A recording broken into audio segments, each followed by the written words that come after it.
We are live. Hello, everyone. Awesome. Today we will be talking about the top 5 best Robert De Niro films.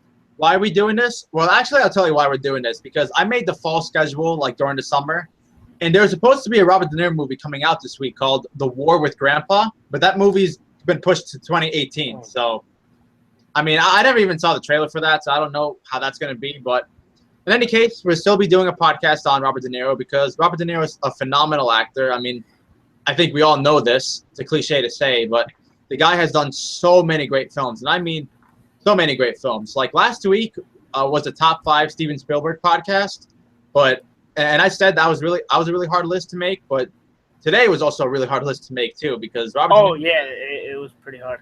I got some honorable mentions. Trust me. Well, I'm gonna do what I did last week. I have a top 10 list, so my honorable mentions will be from 10 to 6. But before we get to that, you guys, would you guys like to, say a few words before we start? I was watching Happy Death Day before this. It's not as bad as I thought it was going to be. Oh, yeah. I mean, I haven't seen that yet, but I'm just mad that it made more money than Blade Runner. Yeah, I mean, it's fine. No, it's not fine. I mean, like, the movie is fine. Is what I meant. Like, the movie is fine. Like, it's nothing special. All right, and what were we gonna say, Nick? Yeah, you were saying something. Didn't hear what you said. Oh yeah, like I said, I fear pain, Diego, on Blade Runner 2049 not making that much money. I fear pain, man. Anyway, hello everybody. Welcome to Diego's podcast. I am, of course, Nick Canino, or as Gary, Mr. Garrison says it, Nick Canino. And I'm very happy to be part of Diego's podcast once again. Talk about one of my all-time favorite actors, Robert De Niro.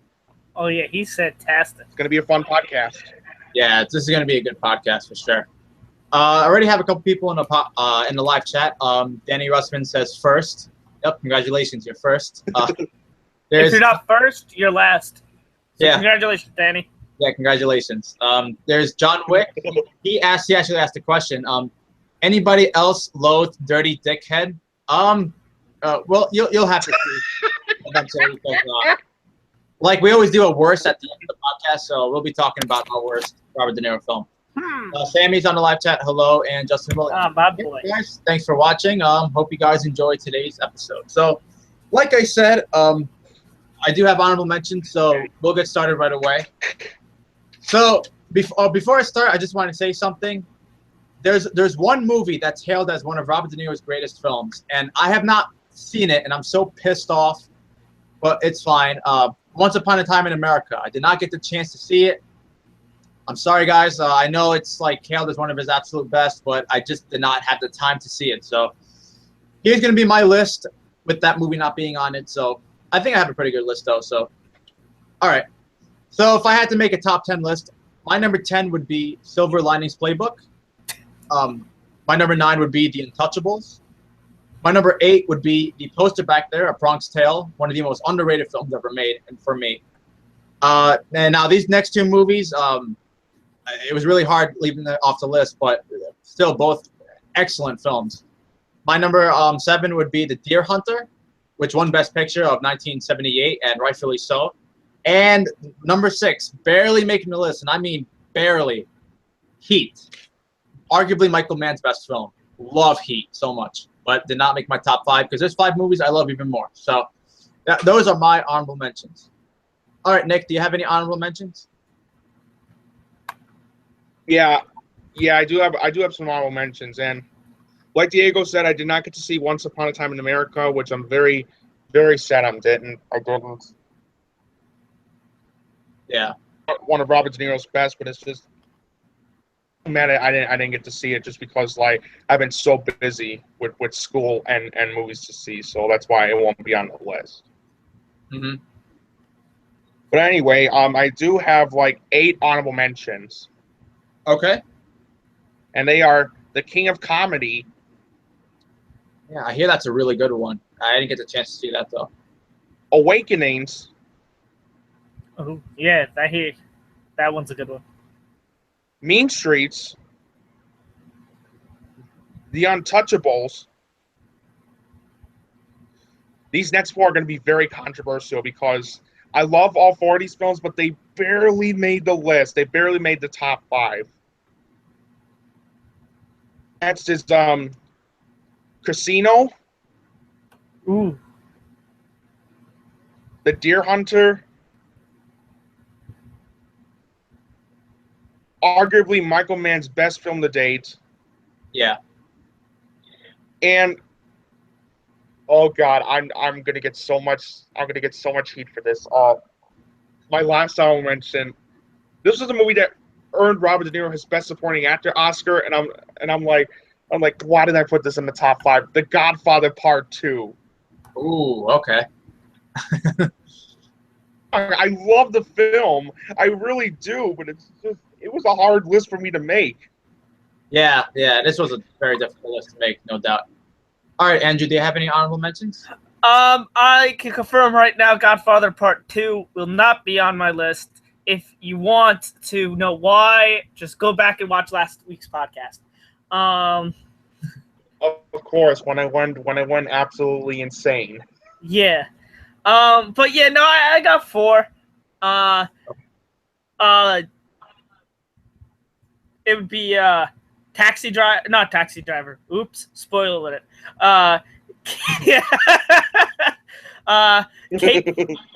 Cape Fear, Raging Bull, Heat, and The Deer Hunter. All honorable mentions. Movies I wanted to see, but I unfortunately did not get a chance to see were A Bronx Tale, The Untouchables, and Mean Streets. All right. So with that being said, let's get started. So we'll go in the same order. I'll go first. Nick Canino, you can go second. Andrew, you can go third. And if you have the same number 5, number 4, or whatever, just join in the conversation. All right, here we go. Number 5.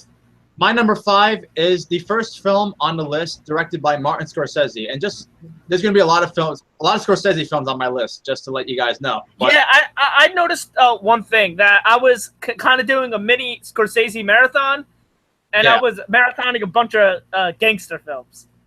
Yeah. All right. So, yeah, I know.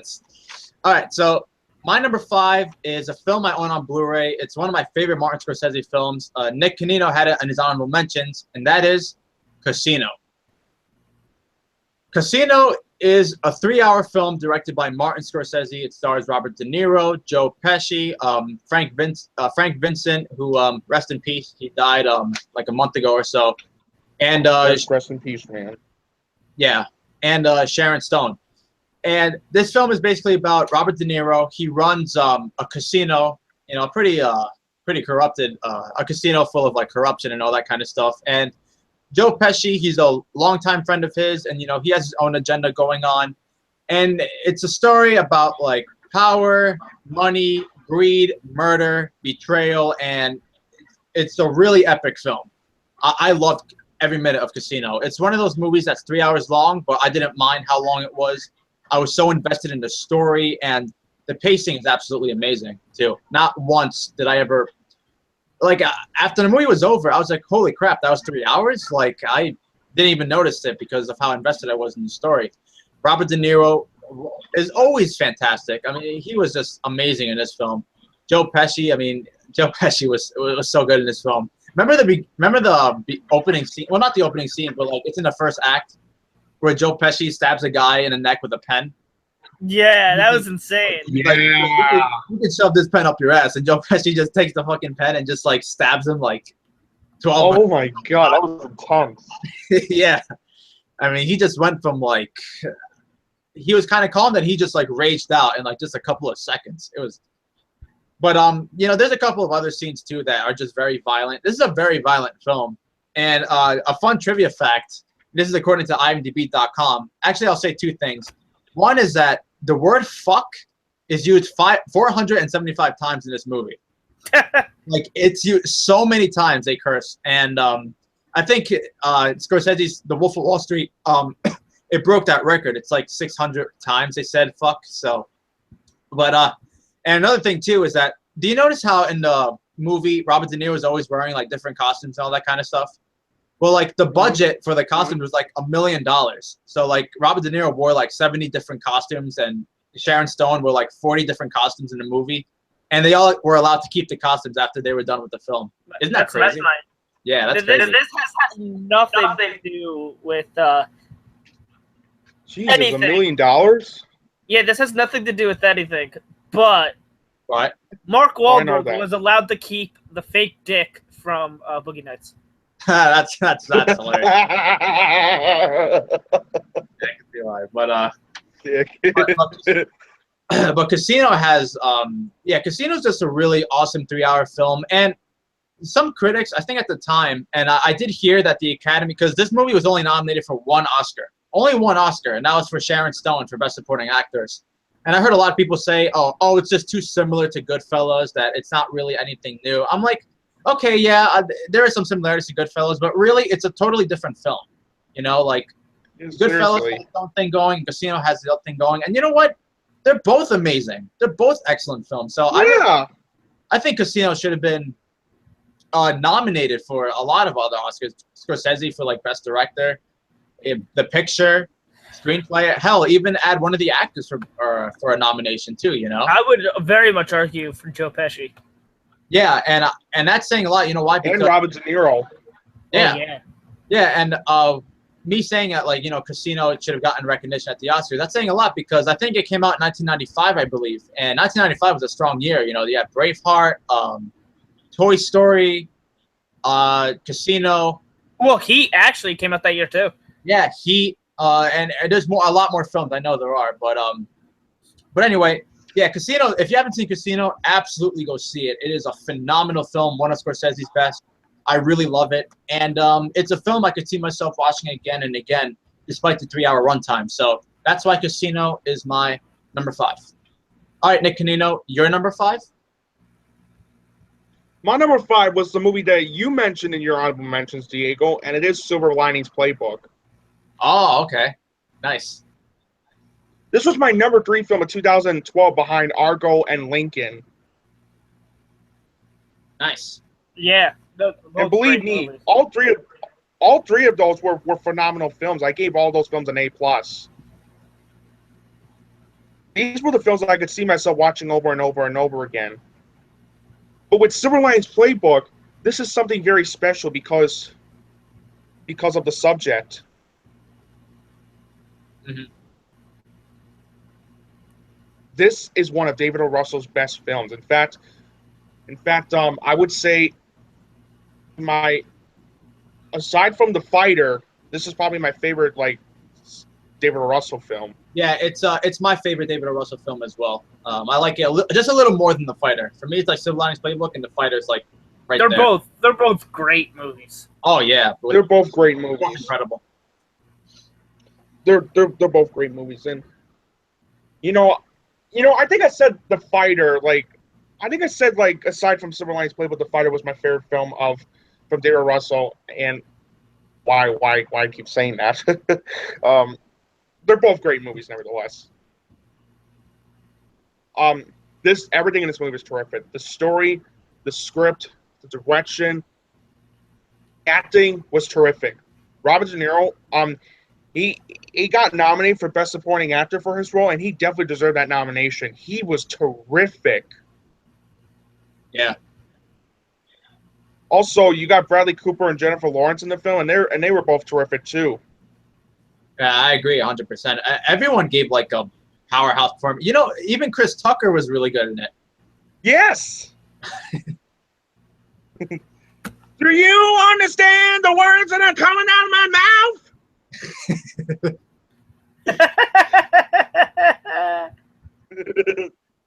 If you haven't seen Rush Hour, guys, watch it. It's funny. Yeah, Rush Hour is hilarious.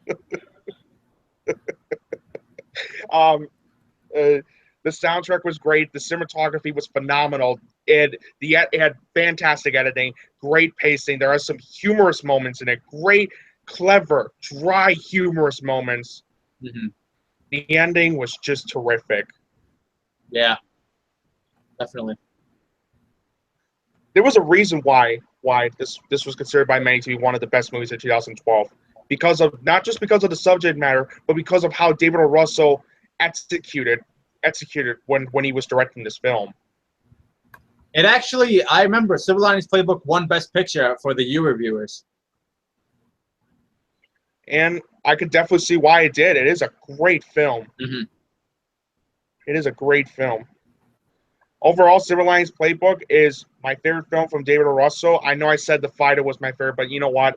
After some careful thinking, Silver Linings Playbook is now my favorite David O. Russell film. Yeah, they're both pretty interchangeable. Like I said, they're both like, you know, neck and neck for me anyway. Yeah.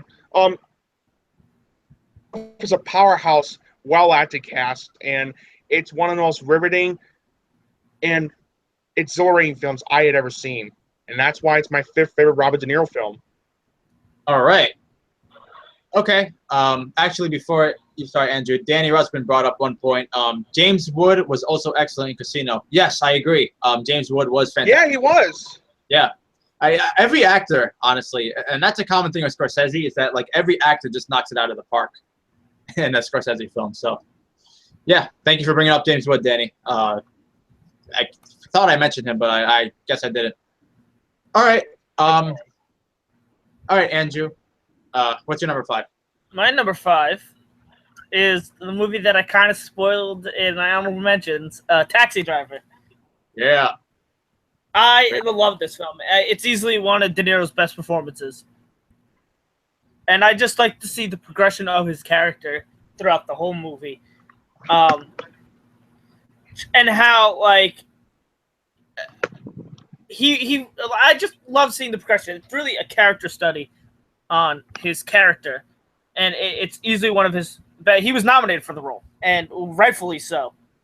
And I...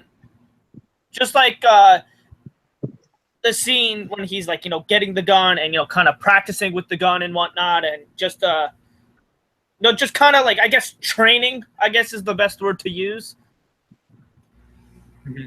And it's again a Scorsese film where Scorsese directs it beautifully. The cinematography is beautiful, and I also really like the woman who works for the guy who's running for president. Yeah. Yeah. Yeah, and you really see like how unhinged, just how unhinged he gets. Like he was in, I believe he fought in Vietnam. Mm-hmm. Right. Yeah. And just, you know, there's it seems like that he suffers a lot from PTSD or just from the war. It makes him very, very unhinged, which I just like how the movie explores it. And you know, Taxi Driver is a wonderful film. It's my number 5. All right. So that was our number 5. Now we're on to number 4. Okay, so my number 4 is another film directed by Martin Scorsese. So when you ask someone what's their favorite boxing film, a lot of people would tell you Rocky. And believe me, I love Rocky, but that's not my favorite boxing film. My favorite boxing film is my number 4 on the list, and that is Raging Bull. Raging Bull is a terrific film, and arguably one of the best Robert De Niro performances. I don't know. Yeah, very much so. I don't know if it's my number 1, but if someone would tell me it's their number 1, I could simply not argue. Raging Bull, the whole movie is shot in black and white. It's Joe Pesci is also in it, and I believe Frank Vincent is in it for a little bit. I mean, the scene where Joe Pesci kicks his ass is so hilarious in that scene, in that movie. But yeah, it's based off the true story of hang on, I have the name here. Jack LaMotta. Jake LaMotta. Yeah. Jake. Jake LaMotta. Thank you, Jake LaMotta. And you see, he's a great boxer. He was a fantastic boxer, but he had a huge temper problem, and you know, it basically affects his relationship with his wife and basically everyone around him. Like even though he was a great boxer, he had this really bad personal life because of the way how he treated people and just how angry he always was. And you basically see like the downfall of his character, how like, you know, he just starts pushing people away. This is a phenomenal movie. I want to say that the direction from Martin Scorsese is absolutely excellent. I love the boxing fight scenes in this movie. I mean, they're really good. Also, the acting is just absolutely brilliant. Robert De Niro, like, there are some scenes where I absolutely hated him because of how much of a douche he was. Like, he was just despicable in some scenes. But it really just shows how great of an actor he was because he played the role so well. And Joe Pesci is terrific.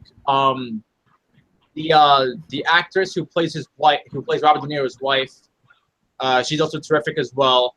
And yeah, it has great screenwriting.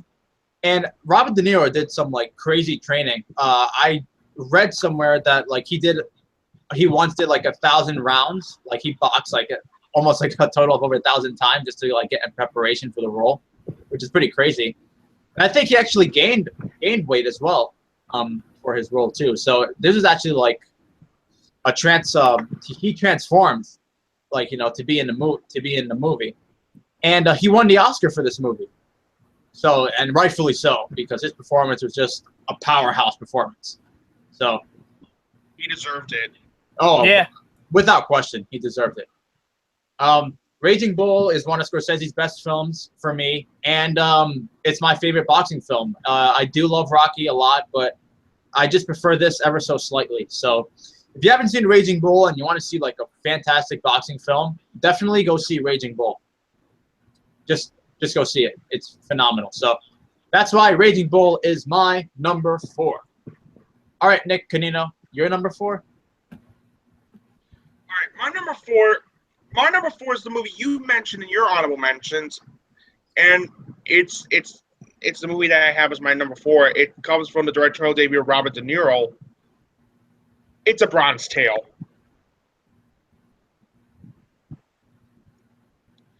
A Bronze Tale. Holy shit, what an incredible film this was. Mm-hmm. So underrated. Such an underrated movie. Oh my God.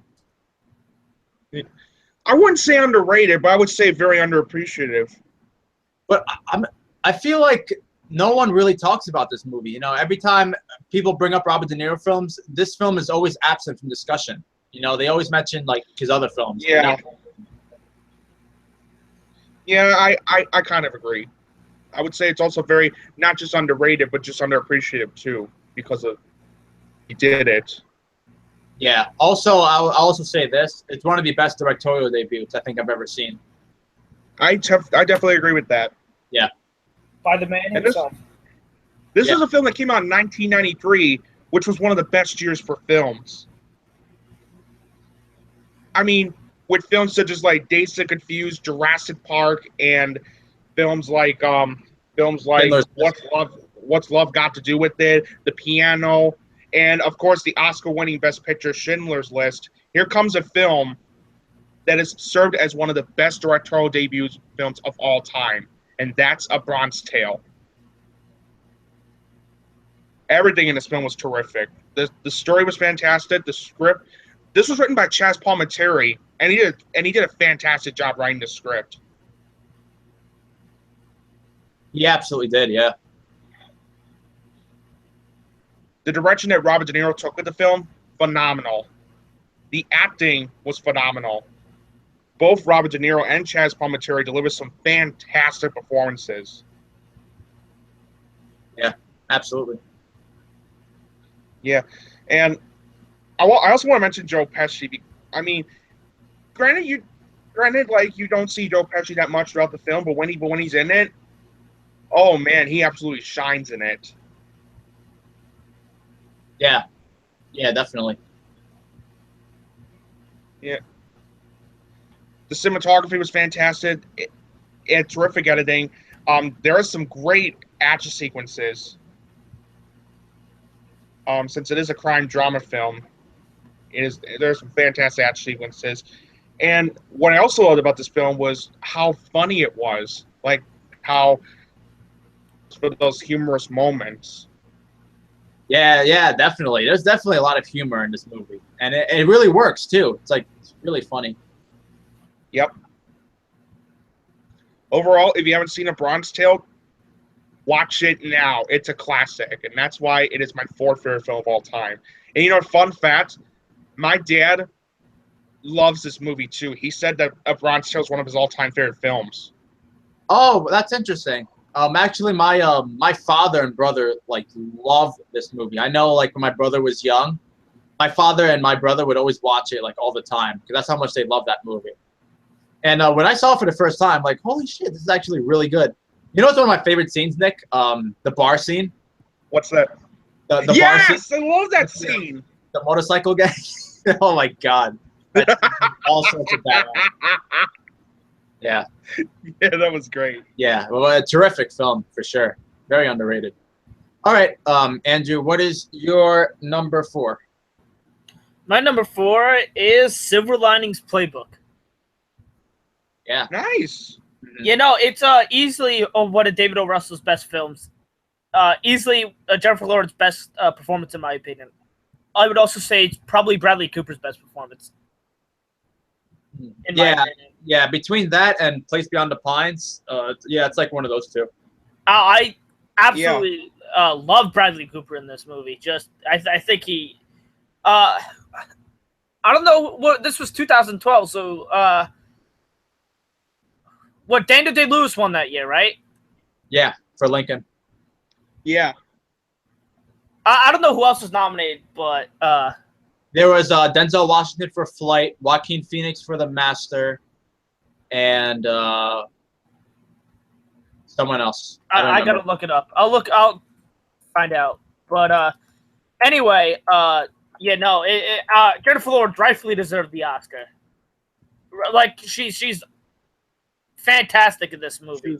She was terrific. Yeah, the writing was brilliant, and Hugh Jackman for Les Mis, by the way. Oh yeah, that's right. Yeah. But honestly, if Daniel Day-Lewis aside, because Daniel Day-Lewis 100% deserved the Oscar. Mm-hmm. They take Daniel Day-Lewis out of that year. Let's say it's in a different year, whatever. He'd probably be one of the front runners for that Oscar, to be honest, in my opinion. Mm-hmm. Or at least that's if I were to give out the award, it'd be between him and Jackman. Probably. I honestly, and this is saying a lot because I love Hugh Jackman, but I'd probably give it to Bradley Cooper. Mm-hmm. But you know, Robert De Niro in this film was really, really good because I just love the relationship between him and Bradley Cooper, and just how I just love the relationship everybody has with Bradley Cooper because you know he has bipolar disorder. And just to see how he deals with it and how everybody around him deals with it and just how, like, the littlest things could set him off. Yeah. Like one scene that sticks out to me was, because what happens is it starts off and he's getting out of this hospital because he caught his wife cheating on him and he just freaked out and just beat the shit out of this guy. And his wife got a restraining order on him. And he still thinks that he could repair the relationship and thinks that, you know, and he still goes around saying, oh, I'm married. When obviously they're separated, or divorced. I'm assuming that they're divorced or getting divorced or whatever. But he still thinks that the marriage is salvageable and that he could still repair it. So when he meets Jennifer Lawrence in the movie, and she is like, "Oh, I want to have sex with you. Like, you could do me right now. Like, whatever." He goes, "No, I'm married. Like, I can't." And then, like, he goes home, and all of a sudden, he wants to watch his wedding video for no reason, and he can't find it, and he freaks out. That's a moment in the movie that sticks out to me because he accidentally hits his mother, and his father just hits him back, and it just. A very emotional, very, very emotional scene. Mm-hmm. And another very emotional scene is when they're at the Eagles game and his therapist is there. Yeah. And he gets hit. I almost teared up. He gets hit, and then his brother's like, you know, I'll take care of this. But the people are beating the shit out of his brother, and he starts freaking out. Really, really emotional scenes. Like, and there are honestly some very funny scenes in this, too. Oh, like, yeah, it balanced. The reason why the screen was so good was because it balanced humor and drama so well. Like some of the banter between Jennifer Lawrence and Bradley Cooper is fantastic. Like when he's at the dinner with his friend, and Jennifer Lawrence is going to be there, and they're talking about her dead husband, and she goes, and he's like, please, whatever you do, don't ask about how her husband died. And he goes, I won't. And Bradley Cooper, the first things out of his mouth was, how'd your husband die? Yeah. They acknowledged like a bunch of times in this movie on how Bradley Cooper just can't really control some of the things that he says. Yeah. And a criticism I've heard from some people is that it doesn't portray bipolar well, which I don't necessarily agree with. I mean, I really don't know anybody with. Doesn't make any sense. Like, okay, I could say this. I'll compare, I guess, Silver Linings Playbook with, I guess, Manchester by the Sea, and I'll explain me why it may seem like a weird comparison. I really don't know anybody with bipolar disorder, so I don't know how to compare the two. So I don't know how someone with bipolar disorder would act in real life because I don't know anybody with bipolar disorder. While with Manchester by the Sea, I know people with depression or know of people with depression, and I know how like depression works, and I know how depression how people with depression act. So with Manchester by the Sea, I could say he did a really good job, or a great job, a fantastic job portraying someone who was depressed. So yeah. I can't really based on how they portrayed bipolar disorder because I don't know how I don't know someone with bipolar disorder. Well, I know a few people with bipolar disorder, and so everyone's different. People who have it, not everyone's going to react the same way. But I thought the way Bradley Cooper portrayed it was really excellent. Like I've even seen like some documentaries or even some other films that portrayed bipolar in a very similar way that Bradley Cooper did it. So I think bipolar, and depression, it's a condition / disease that it's going to affect everyone differently. You know, not everyone's going to be the same. So I think the criticism of the whole bipolar thing, I think it's bullshit. I don't agree with the criticism. Okay, I mean, well, I'll take your word for it. The criticism doesn't make any sense. Yeah. But yeah, no, it just, like I said, I think, I mean, he did a fantastic job. It's honestly probably one of my favorite performances by him. Oh yeah. Like honestly, if I imagine how he would act would be how someone with bipolar disorder would act. Yeah. Like I said, it's different for everybody. That's why the criticism is stupid, because maybe who that person knows is going to be obviously a little different, but it doesn't really mean, just like depression. Like depression, not everyone's going to act the same way.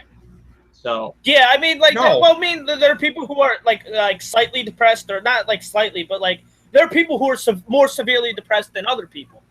Yeah. So everyone's different. So. Like even in Manchester by the Sea, right? You can obviously tell Lucas Hedges' character, he's depressed that his dad died, and he has a random freak out over the meat in the fridge. Which, honestly, I don't think his character's depression isn't as severe as Casey Affleck's depression. Yeah. But anyway, that is my number 4.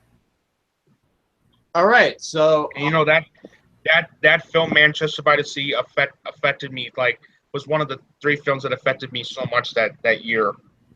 It was a really good film. All right, so that was our number 4. Now we're on to number 3. This is a film Andrew has mentioned, and it's another film directed by Martin Scorsese, and that is I don't even know what it is. Taxi Driver. That's my number 3 as well. Oh, nice. All right. So for me, this might be Robert De Niro's best performance. It's hard to say, but I think this might be his very best performance. I believe he won the Oscar for this as well, right? No, he didn't. Oh, no, he didn't. He won 2 Oscars, one for Godfather Part 2 and one for Raging Bull. He was nominated. Yeah. He was nominated for this, but he did not win. Oh, my God. Okay, I'm looking at it now. This movie didn't win any Oscars. What a load of shit. All right, anyway.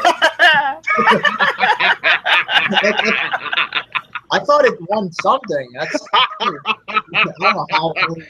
Yeah, Daniel was like so happy to talk about how like he was 100% ready to say, "Yo, De Niro totally deserved the Oscar for this movie." Yeah, I really thought he won the Oscar. Holy shit. Okay, well. Okay, honestly, Diego has just another reason to fucking hate the Oscars.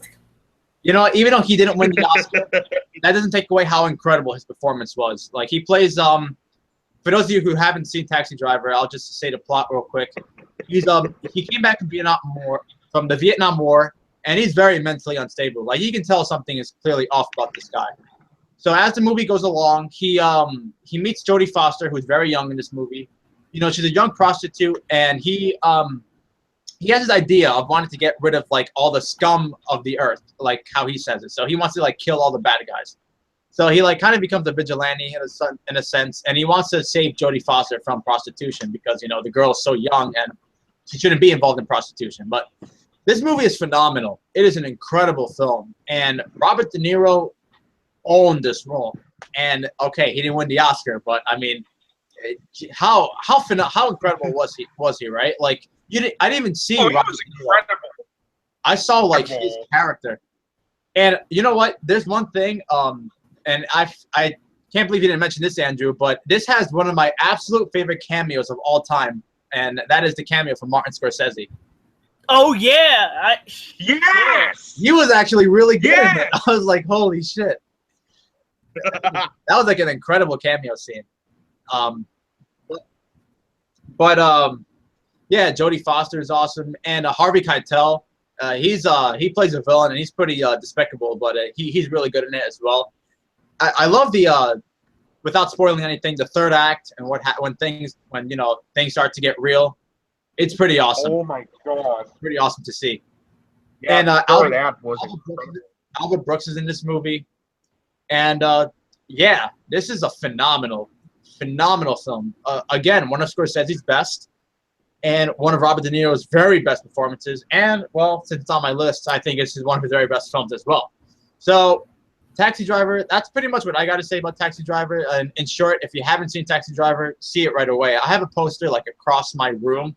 I won't like move the camera or anything, but it's across my room. So. Oh, it's kind of like how I feel. How there's a Back to the Future poster right there. And there's a Dark Knight poster right here. And I always look at them, but nobody's ever going to see it because why the fuck would I show you my fucking posters? Like, who gives a shit? All right, Nick, what do you got to say about Taxi Driver? Pretty much what you said about Taxi Driver. It's an incredible film. I saw this 3 years ago in 2014, and it was an incredible experience. Mm-hmm. It was an incredible experience. The story was fantastic. The script was fantastic. The direction that Martin Scorsese took, the acting. Robert De Niro. This is one of Robert De Niro's very best performances. I mean, you see like what happens at like the beginning, and you're like, okay, something is wrong with this guy. Mm-hmm. And then by the third act. Oh my god, this is one of the best third acts I've ever seen. Yeah. Especially like in like some VHS covers, like he has this. Yeah. I like the part where he has like his little pistol and he goes to the guy, he's like, hey, suck on this, and he like shoots him in the stomach. Yeah.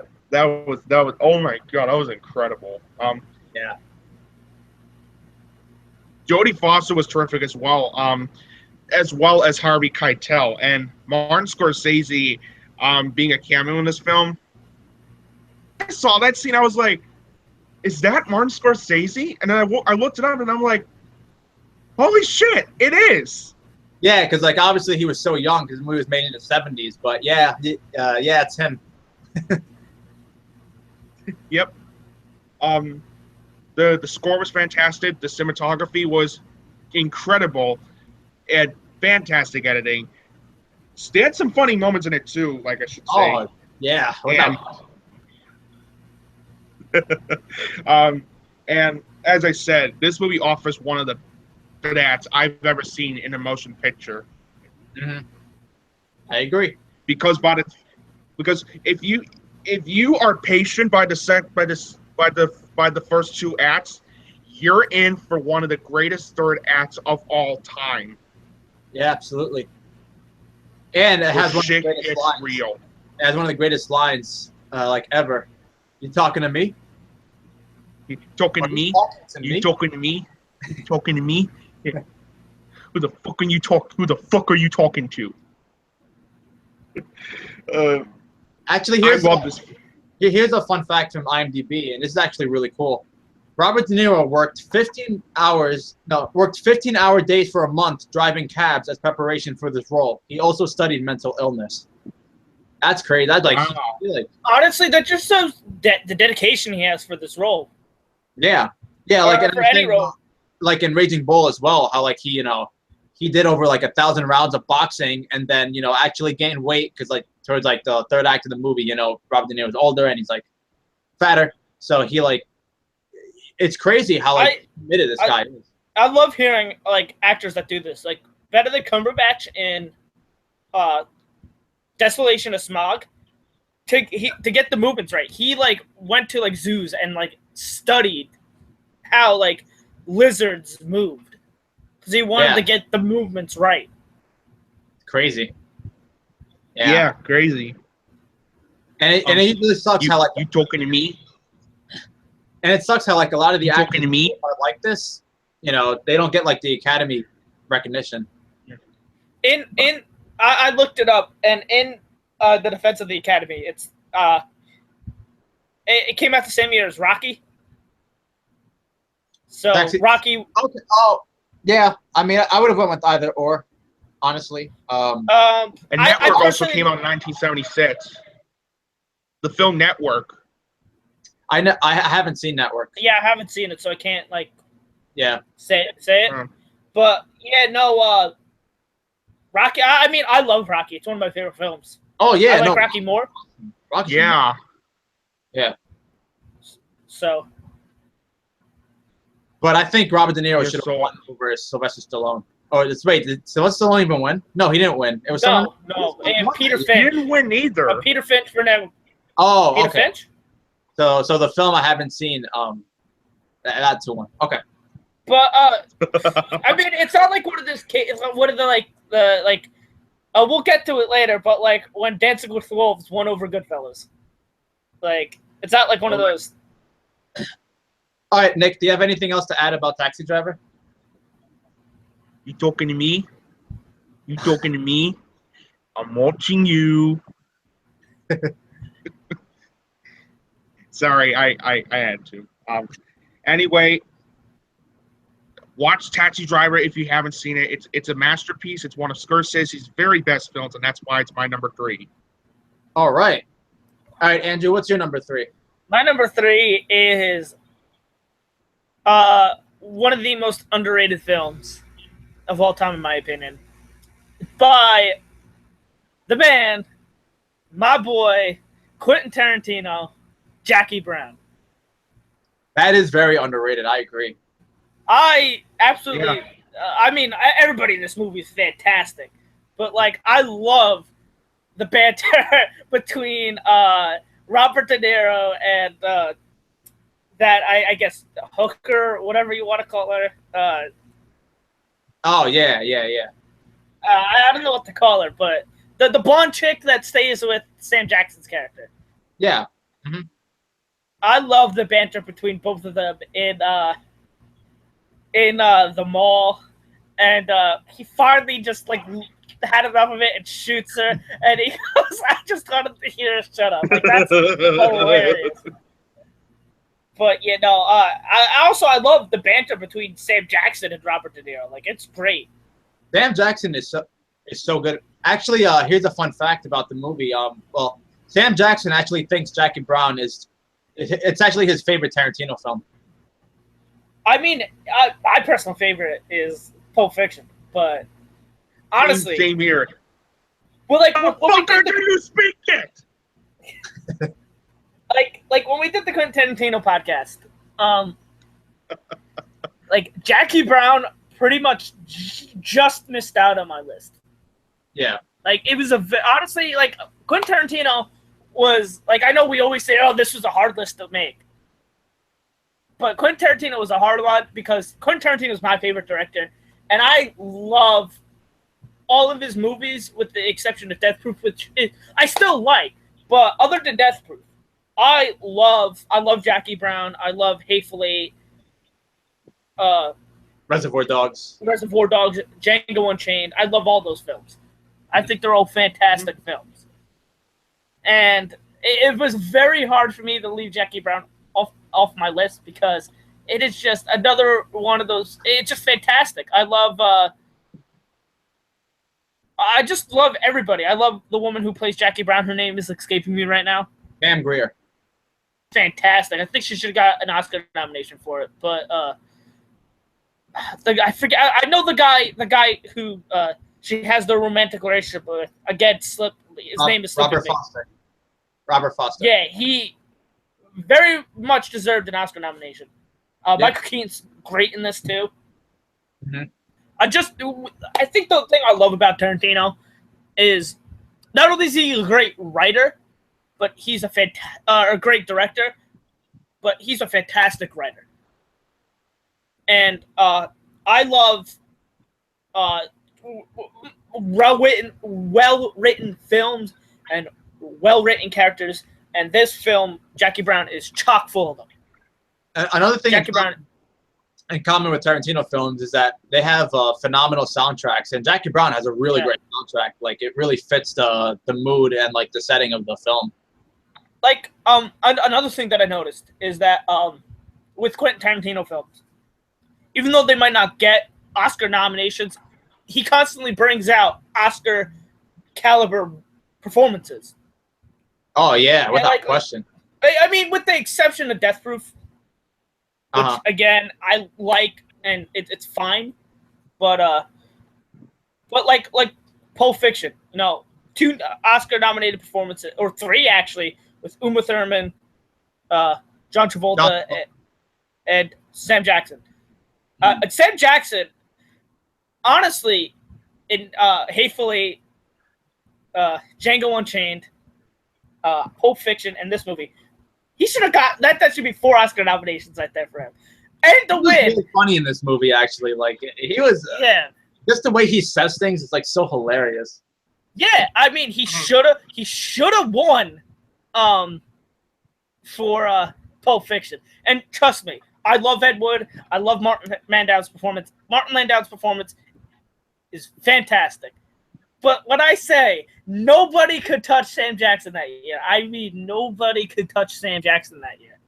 Yeah.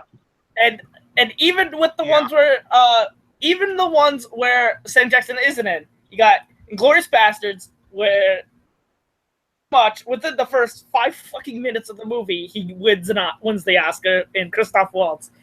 He wins another one in Django Unchained. But I'm done talking about Tarantino. I'm getting a little bit off topic, but Jackie Brown is my number 3.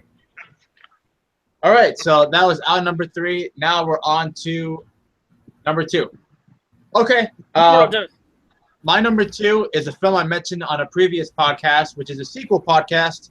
So my number 2 is The Godfather Part 2. I wish I could have some input on this, but sadly I can't. Yeah. Well, when we do the Best Trilogy podcast, maybe you can finally see all 3 Godfather movies. Who knows? It depends on if I'm feeling it. I gotta want to be feeling it. Yeah. I'll see if I'm feeling seeing Back to the Future as well.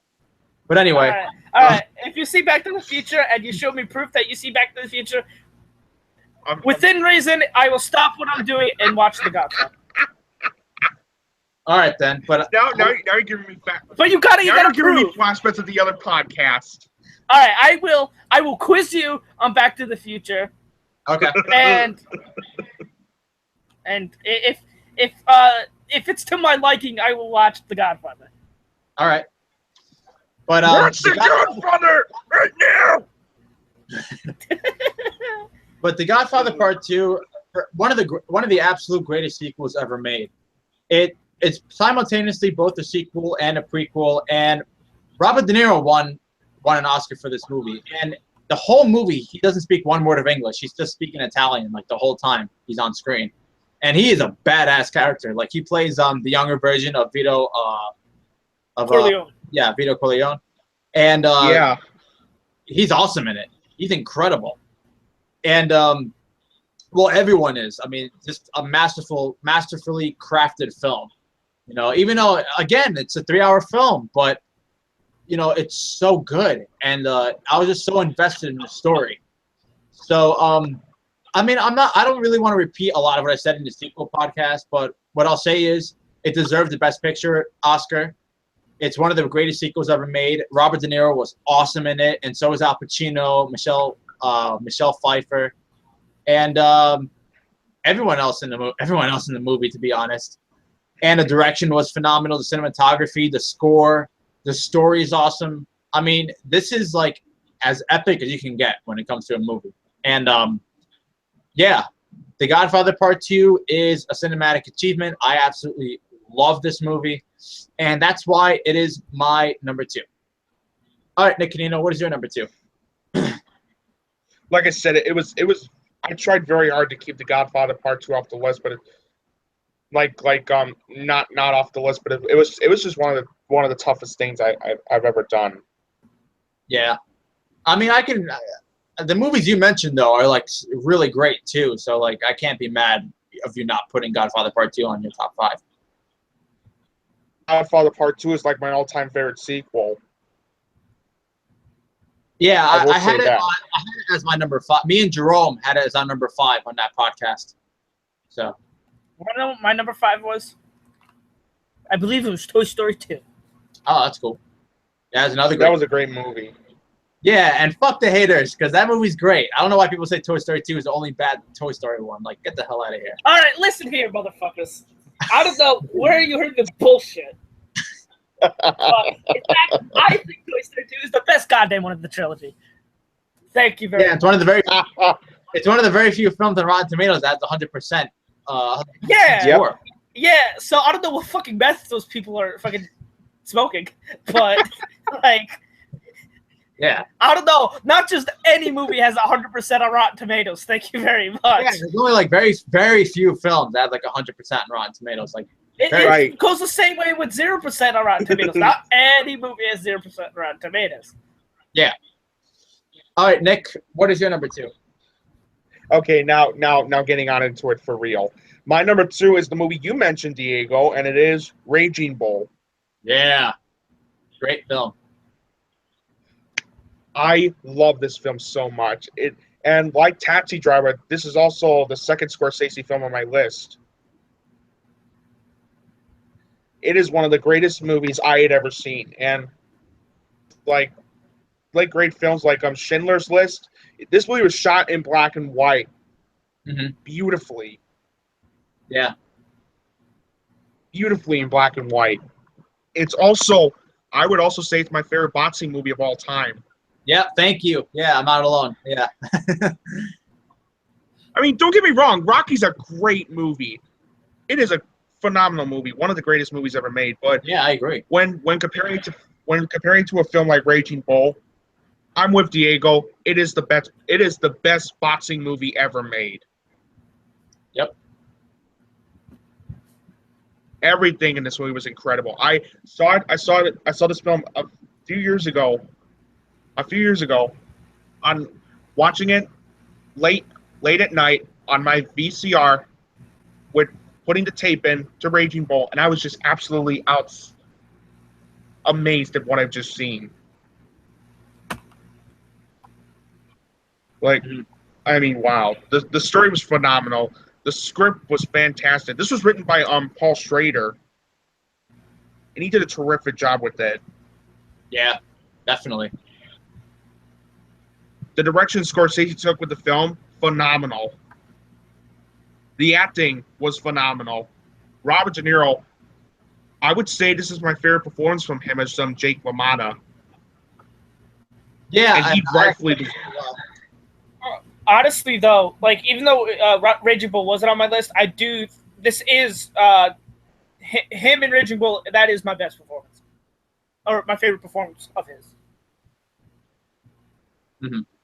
Yeah, he definitely deserved that Oscar for Best Actor, without a question.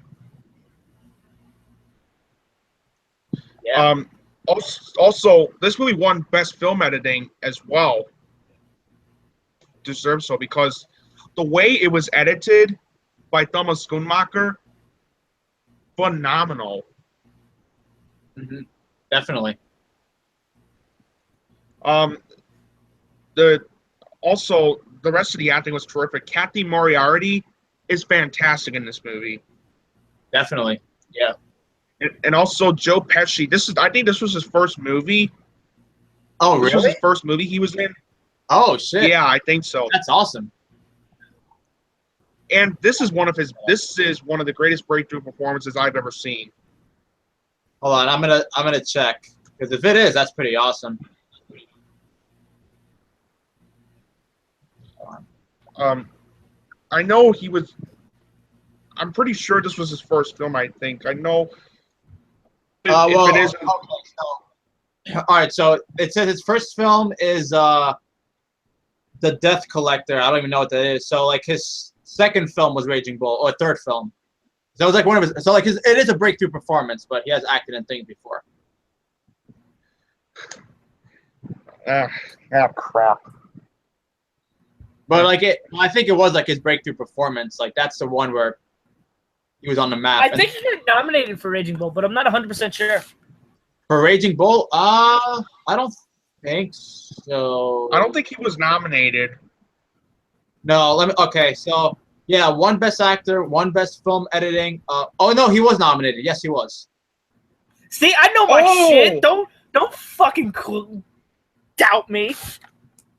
And Scorsese was nominated as well. So. Do you know what won Best Picture that year? That year, was it Ordinary People? I think. Yeah, That's Ordinary movie. People did win. Yeah, I think I read that book in high school, I think, or something. Yeah, we read that. I in high saw school. that That's film. I saw Ordinary People. That's like one of the greatest movies I've ever seen. I read the book in high school, but I never saw the movie. Yeah, no, I wouldn't say it's my favorite I, film in 1980, but it is a close second. honestly, though, like the book, I really do like the book. The book is about is that about the one where the one kid drowns and the brother feels guilty about it? I don't remember the book that much, to be honest. I don't remember what the book's about. Or is that Catcher in the Rye? I could be getting two completely different books confused. You're probably getting like a completely different book. Honestly, for real, the only one that I remember, because we all read these. I remember we read Ordinary People and Catcher in the Rye, and we read Great Gatsby, all in junior year of high school. And the Great Gatsby is the only one where I know, all right, this is what happens.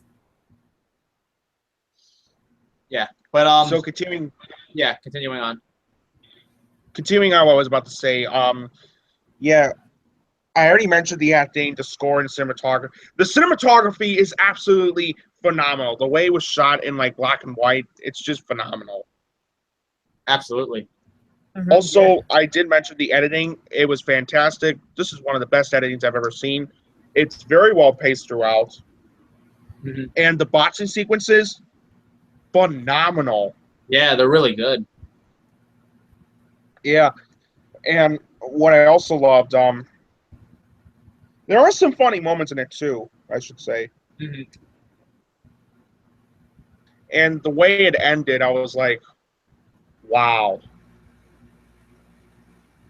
Actually, since you're talking about Raging Bull, one thing I wanted to say was that the real Jake LaMotta, he when he saw the film, he asked his wife, he's like, "Wow, was I really that bad?" And his wife was like, "You were worse."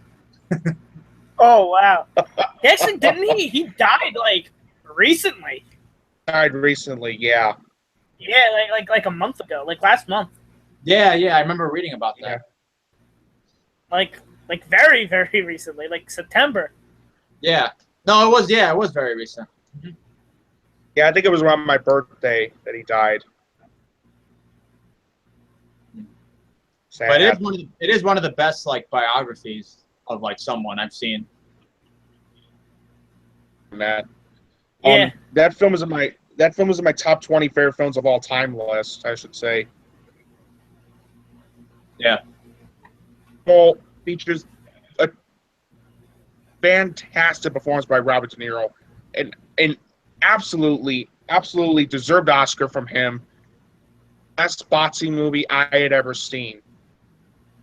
One other film that I would talk about, Raging Bull would have been my #1 favorite Robert De Niro film. But because I'm going to be mentioning the other film very soon, I had to be really honest. Raging Bull is my #2. But still, check this movie out. It is phenomenal. That's why it's my #2. All right. Andrew, what is your #2?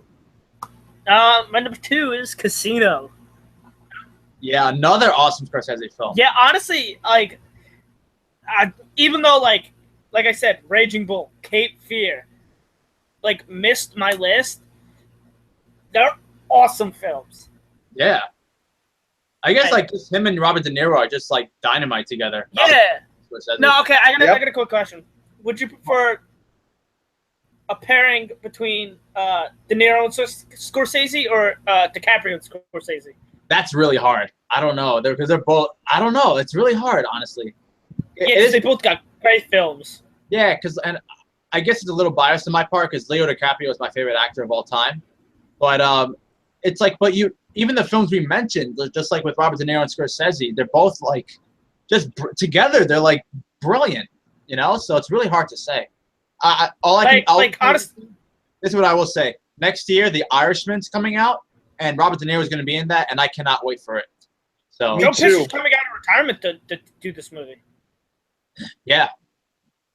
It's supposed to also star Al Pacino. Yep, Al Pacino's going to be in it as well. Yeah. That's going to be awesome. Yeah, and what I actually found interesting about Cape Fear, one of my anticipated films of the whole decade. Yeah, I'm really excited. What were you going to say about Cape Fear? What I find interesting about Cape Fear, the wrestler Bray Wyatt has mentioned before that the character that he portrays in wrestling or in the WWE is very much based off of Max Candy. I can see why. I could very see the similarities between the two. Yeah, Robert. Yeah, I mean, I didn't mention Cape Fear, and I do love that film. I think it's one of Scorsese's like most underappreciated films. Yeah, Robert De Niro. I love that film too. Was so good in it. I mean, honestly, I take Max Candy a little bit seriously because Bray Wyatt's a joke nowadays. But anyway, my #2 is Casino. Like we were saying just now, it's an awesome film. Other than a film that has yet to be mentioned that we'll get to a little bit, this is Joe Pesci's best performance in my opinion, other than that other movie that we're going to mention pretty soon. Which I'll be right back. All right. Hey, I'll make sure to keep the people entertained. I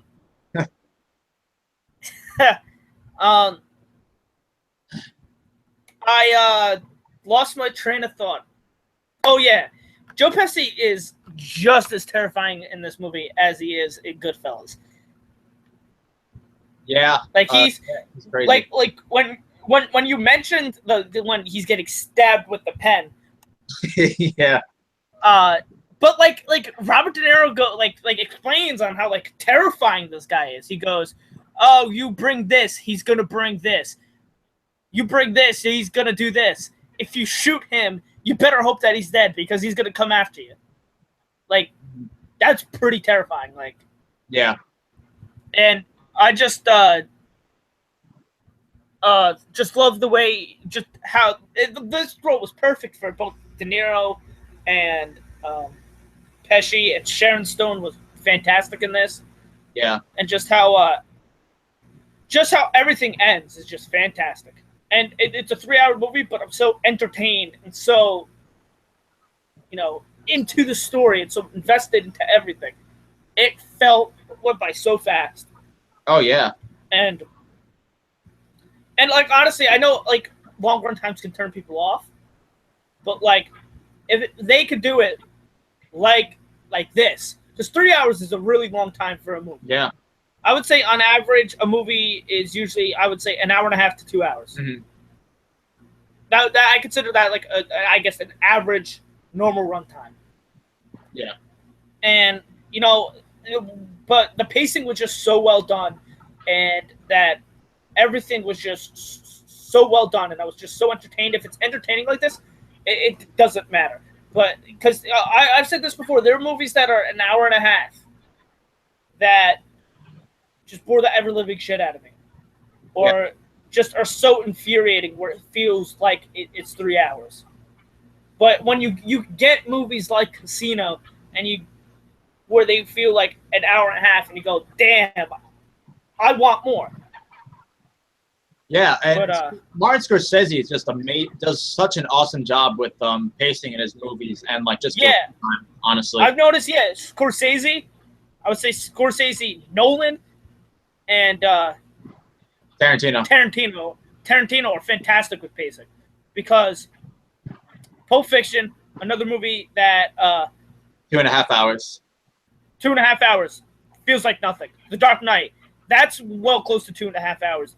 Feels like nothing. The Departed, that's a long ass movie. Feels like nothing. Yeah, that's 2.5 hours as well, I believe.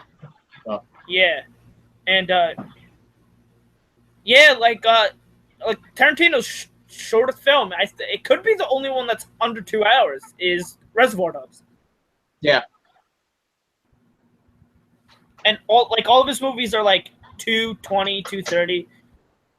Hateful Eight. Eight. I feel like nothing. 2 hours and 45 minutes.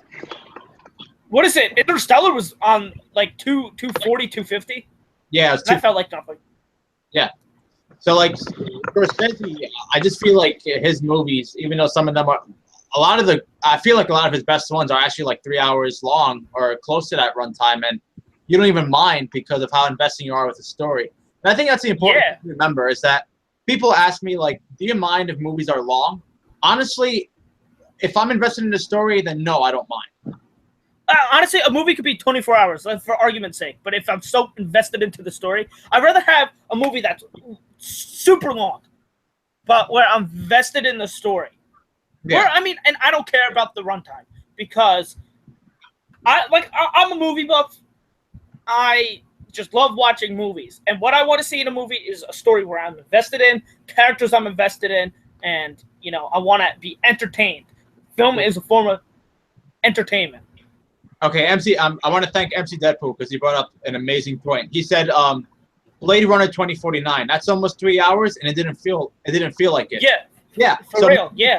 They're long, but they don't feel like it. But then you have a movie like Minions, which is like an hour and a half, and it feels like 3 hours because it's 3 hours. It's just nonsense and gibberish the whole time. Honestly, I'm gonna be the better person. One of the biggest animated films of all time. Get out of here. Get the fuck out of here. Honestly, I'm gonna be the better person here and not fucking take a giant dump on this movie because I will take a giant dump on another movie later on. But honestly, all right. And I honestly, I love Moonlight. It is a beautiful film. But I go to the movies to have fun. It is a form of entertainment. Yeah. Moonlight, I can understand why people love this film. I love this film, to be honest. It just didn't quite make it's in my top 20 of last year. I'll say that. If I did a top 20, it was my number 2 that year. Yeah, I completely understand. I can see why people love it. And I say this all the time. Moonlight is a perfect movie on all aspects. The only thing I have with it is that it just... I just can't see myself watching it again. It's just that depressing and sad. Which, nothing. It did perfectly what it tried to do. But like I said, I go to the movies to be entertained. I don't go to be sad. Which, honestly, there are movies that have sad endings that they're some of my favorites of all time. And like I said, Moonlight, it was in one of my favorites of 2016. It is in my top 20, but just, I go to the movies to be entertained, and that's exactly what Casino does. Casino is my number 2. Yep. All right, so now we're on to number 1. Now, I'm pretty sure we all have the same number 1 best, because no one's mentioned it, and I'm surprised that, I would be surprised if it wasn't your number 1. So we'll do the countdown to 3, and then we'll just say our number 1 at the same time. All right, so 3. I won't do what I did in the Pick Pop podcast, where I accidentally said the wrong movie. But I'll be for real this time. All right. So 3, 2, 1. Goodfellas. Goodfellas. Yeah, this is in my top 10 favorite films of all time. I love this movie. I mean, 2.5 hours and it feels like 20 minutes. That's how. Oh, we were just talking about. Yeah, and we were just talking about movies. all that kind of stuff. But Goodfellas, like just from the opening scene alone, is just incredible. Just like the opening scene to like the end credits, I was absolutely invested and engaged in the story. And it is. Here's what I always say. I know people always debate what's better, The Godfather or Goodfellas. Here's what I'll say. I'll never know. The Godfather is better, but I prefer Goodfellas. Why? Because Goodfellas has better pacing. It's more entertaining. It has better characters, and I just have more fun watching Goodfellas. That's why I prefer Goodfellas over The Godfather. But and I just said that. Yeah, you just said you'll never know. Haha. But Goodfellas. Joe Pesci gives one of the absolute best supporting acting roles I've ever seen in my life, and also one of the best speeches, too. So. For real, that is my favorite fucking speech of any Oscar. Except, and it's my favorite actor acceptance speech. He goes up, gets right to the fucking point, and then just gets the hell out of there. Thank you. It's my pleasure. Goodbye. It doesn't drag on. He just gets to the point. And Robert De Niro, look, every actor was great. Ray Liotta was awesome. He should have been nominated for Best Actor, to be honest. And Robert De Niro was terrific, but Joe Pesci stole this movie. I mean, every scene he was in, he was just on fire. Funny, like a clown? Yeah, that's one of my favorite scenes. I love that scene. Yeah, I just love it when Joe Pesci just like freaks out and he goes, look at this jerk off. What the fuck is wrong with you? Like, Yeah. Now go get it. I mean, funny like I'm. Now go get your fucking. I mean, funny like I'm. I'm here to fucking amuse you. Yeah, it's like, and then one of my favorite scenes is like get your fucking shine box, and then like Joe Pesci like just flips out. Yeah, Frank Vincent is really good in it too. And yeah, I love it.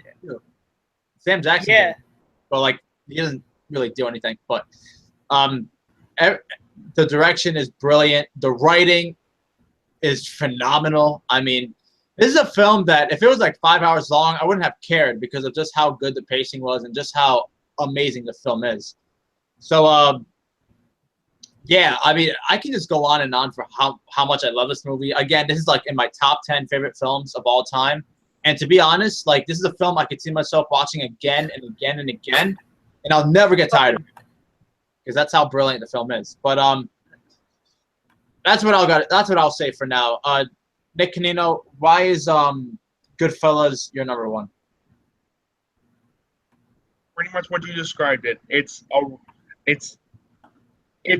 entertaining as hell. Oh yeah, that's like an understatement too. Like it's so entertaining. Yeah, but not only that, it's my favorite Scorsese film of all time. Not to mention my favorite film. I mean, out of all the films I've seen, like Schindler's List, Spotlight, La La Land, Moonlight, another film's considered one of the greatest. A Bronx Tale, Jurassic Park, and E.T., Raging Bull, Taxi Driver. Out of all the films that are considered by many to be one of the greatest of all time, and Forrest Gump, out of all the films, this right here is my all-time favorite film. Yeah, and you know what? I can definitely see why. I can never argue with that, just because it's just the definition of a perfect movie. I have the Blu-ray actually, but I'm too lazy to get it. So. Lazy fuck. I am lazy. That's pretty cool. Yes. They have it on VHS. What? Pretty cool. I ordered it off of eBay back in 2013. Oh, okay.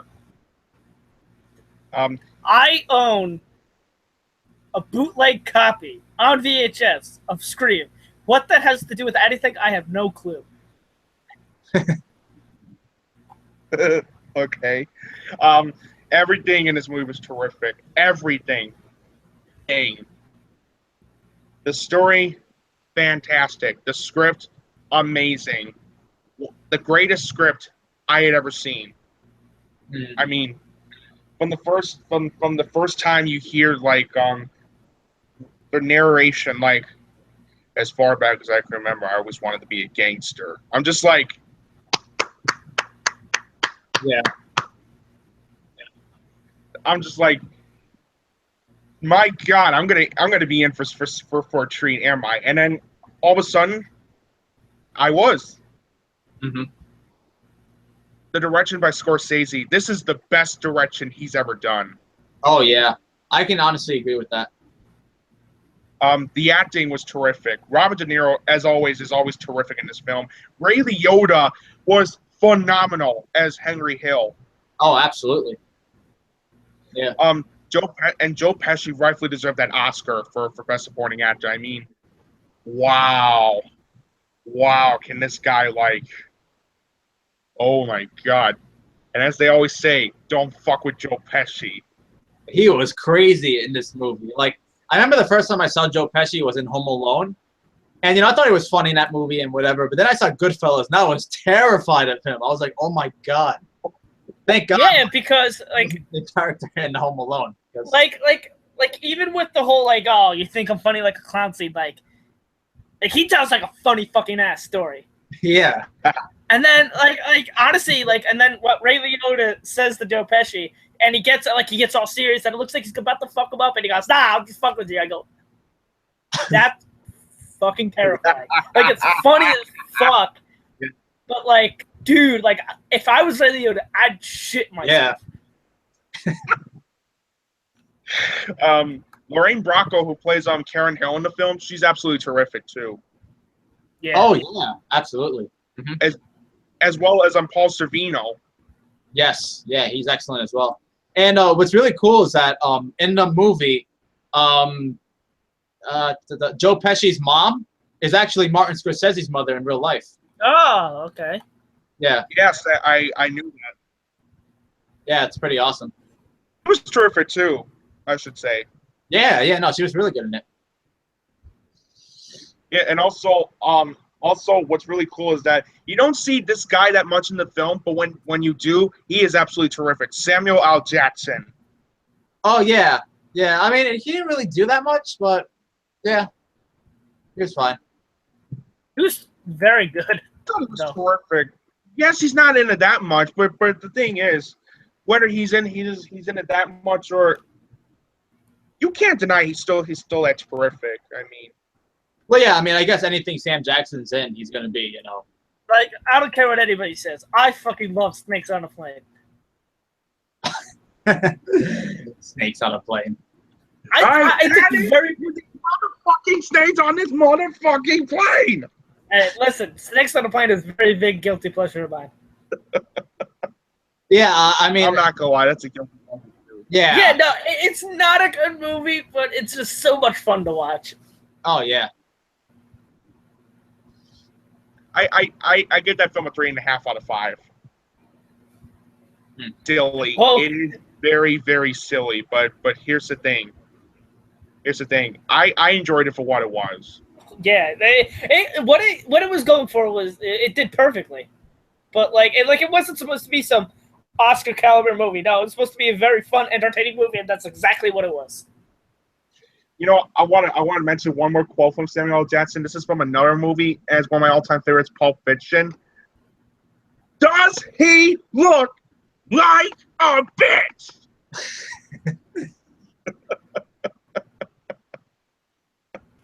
But do you have anything else to add on Goodfellas? Yes. Thank you for reminding me of that. The soundtrack was phenomenal. This is the best soundtrack I've heard. Yeah, really good score, really good soundtrack. Yep, I agree, 100%. The cinematography, phenomenal. The editing, Thelma Schumacher took, phenomenal. The pacing, phenomenal. The action sequences, phenomenal. The humor, phenomenal. The production values and costume design, phenomenal. Yeah. Everything in this movie was just phenomenal. In other words, movies like Goodfellas is the reason why I love movies, because it's just perfect. Yeah, same here. Mm-hmm. Yep. That's pretty much all I need to say about Goodfellas. Oh, by the way, the fact like Dances with Wolves won over Goodfellas for Best Picture, I'm like, really? Okay, I have not seen Dancing with Wolves. Is that good? I love that film, Dances with Wolves, but it's not Best Picture worthy. Yeah, and I can imagine like a movie as good as Goodfellas. Like I was actually surprised I didn't win. But Overall, if you haven't seen Goodfellas, what the hell are you doing? Get your ass off! Get your ass out of there and watch Goodfellas right now. It's an all-time classic. yeah, definitely. All right, Andrew, what do you got to say about Goodfellas? I mean, we pretty much said it all already. Do you have anything else you want to add, like any favorite scenes or anything like that? Like I said, the clown scene is honestly one of the most iconic just scenes in general. Yeah. Another scene that also sticks out to me is is when they do the big, robbery or heist or whatever. Yeah. And the one guy comes in with the new car, and De Niro just starts freaking the fuck out. Like, yeah. Like, one thing you guys, I don't think you guys mentioned was, like Ray Liotta mentions how like Robert De Niro's character is like a scary motherfucker. Yeah. No, he was. I mean, yeah.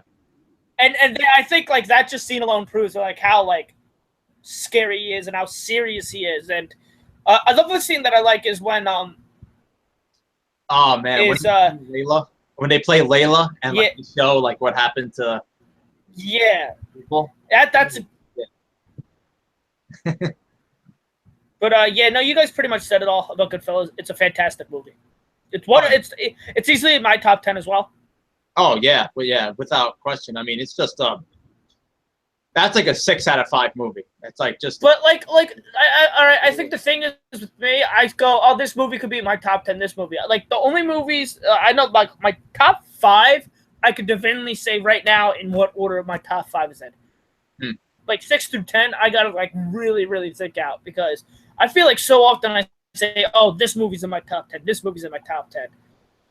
Do like a top fucking 30. That's what I need to fucking do. Yeah. Oh, yeah, because there's just too many great films, honestly. Yeah, like I feel like, The Lion King has a reason to be in my top 10. Goodfellas has a reason. Scream, Gremlins. They all have reason to be in my top 10. Mm-hmm. All right, so that was our best films, Robert De Niro. Now we're going to get on to our worst. Okay, all right. Oh, who are we trying to bullshit here? I mean, yeah, I think everyone watching this video, and who the fuck are we? We all know what the worst is. And yeah. It's honestly one of the worst movies. Not only Robert De Niro movies, one of the worst movies ever that I've ever seen. Say this right now: if this movie is not your worst Robert De Niro film, it's one of two things.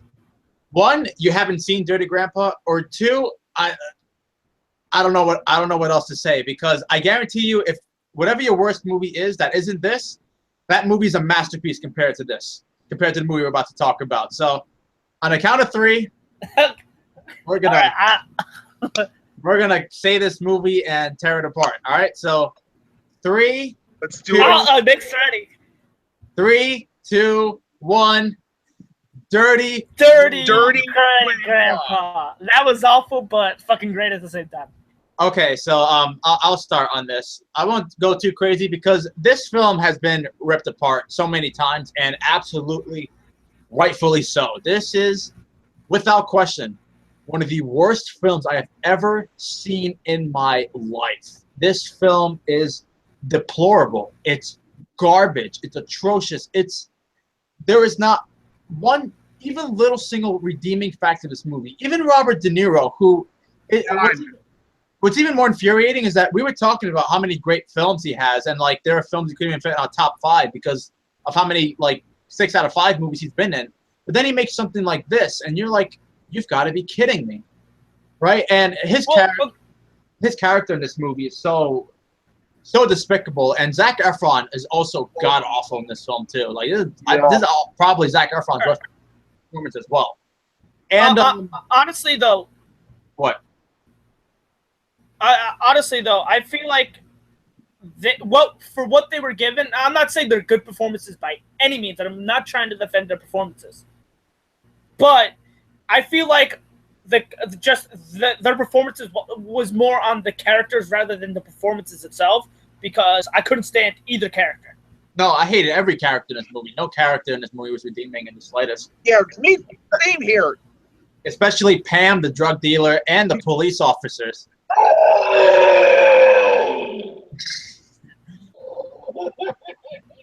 This is one of all right. One of the absolute worst things I've seen in my entire life. This is easily in the top 5 worst films of the decade, like without question. And also Audrey Plaza, who god awful in this movie. It has easily the worst fucking sex scene ever. Oh yeah. Ever. I don't care who you are. Oh my this God. has the worst. All right. It's really hard to say like what the worst scene is. I mean, the B scene was really bad. You know, the scene where he like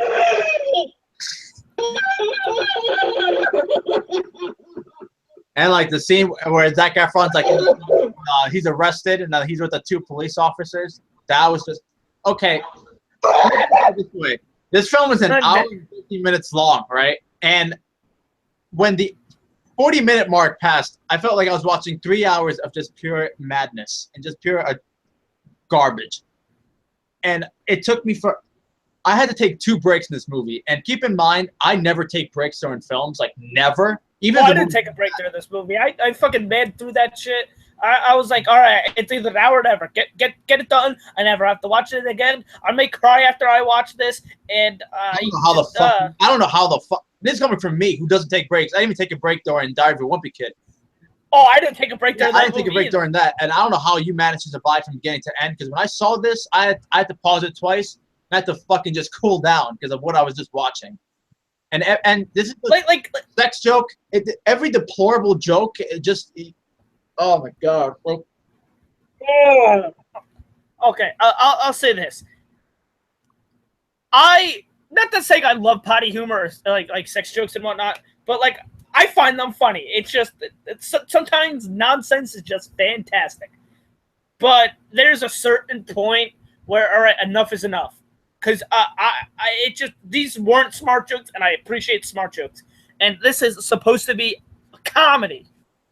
Yeah, and I did not find fails and every. I did not find a single thing about this, and just I had absolutely zero respect for Robert De Niro's character because 1, your wife just fucking died. Why the fuck would you want to go around having sex with 20-year-olds? Yes, seriously. 2, why the fuck are these 20-year-olds wanting to have sex with them back? He is a fucking old-ass man. That just comes off a creepy when he's going around trying to have sex. 3, why the fuck is Zac Efron's character the biggest fucking pussy I've ever seen in fucking film? Like, what the holy shit? And 4, wait, hold on. And what is it? Julianne Hough, I believe, plays his fiance. Oh, she was terrible as well. Why is she the biggest fucking bitch I've ever fucking seen in film? Ever. Yeah. Why? Like, there are characters that are, like, supposed to be assholes. Like, for instance, the one that just came to my head is Carrie's mom and Carrie. Like, she is, like, awful. She's an awful bitch, but she's supposed to be an awful fucking bitch. Yeah. Perfectly. Fucking Julianne Hough in this movie, she's just awful. You're supposed to like her, I guess? I don't know. But, Actually, I'm glad you're mentioning this because here's the thing, because I want to clarify this, because I know some people get confused with this. When you say you hate a character, there's 1 or 2 things you can mean, right? So one way you can say of like hating a character, let's say, for example, Ralph Fiennes in Schindler's List. The guy played a piece of shit character, but he was a great character. You know, like you're supposed to hate him in that way, which means that the actor did a good job at what he was doing. And the second thing is like the other second way of hating someone is like the character or the actor is so annoying, useless, or whatever. You just want him to either just get off the screen or just for the character to die.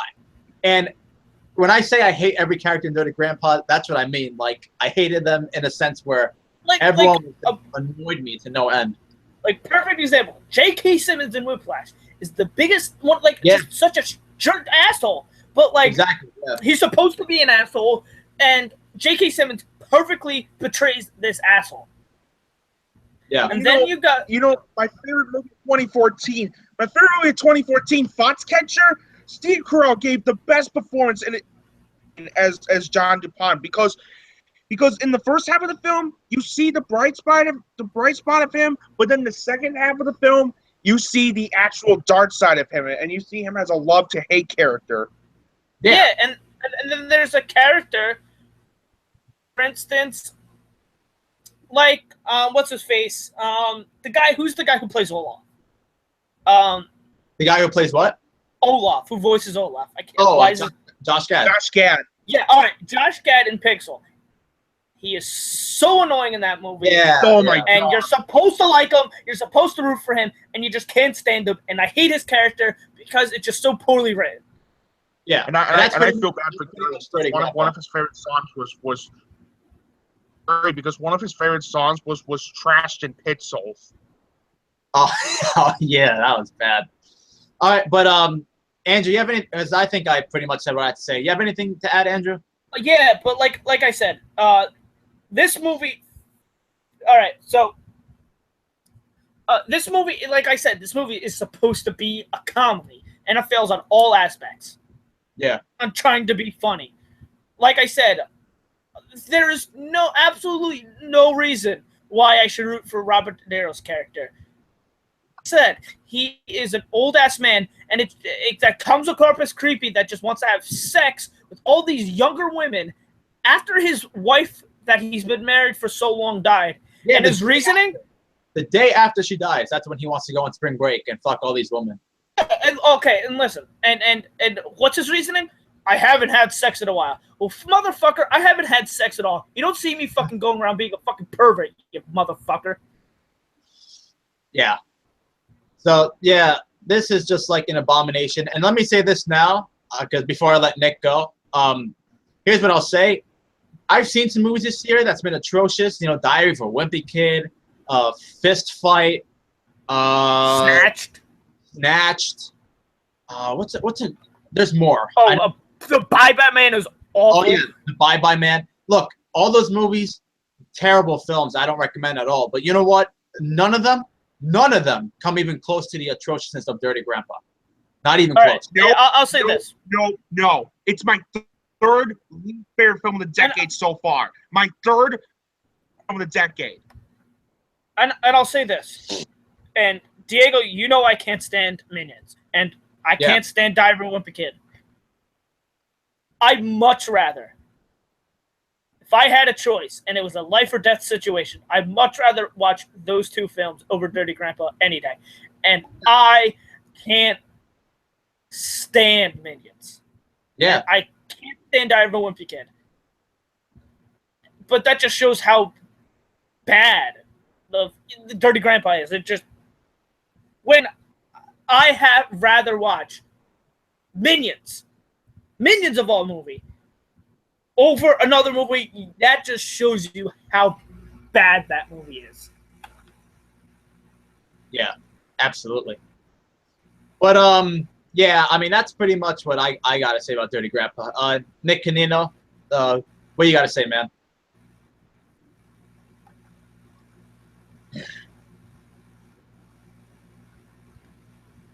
Incoming Grant, ladies and gentlemen. I mean, I hate to see my friends mad, but I love Nick Canino's rants because they're just so fantastic, and he's just so great at ripping them apart. Go, Nick! Your time is up! Screw this movie! Yeah. This movie is an abomination to cinema!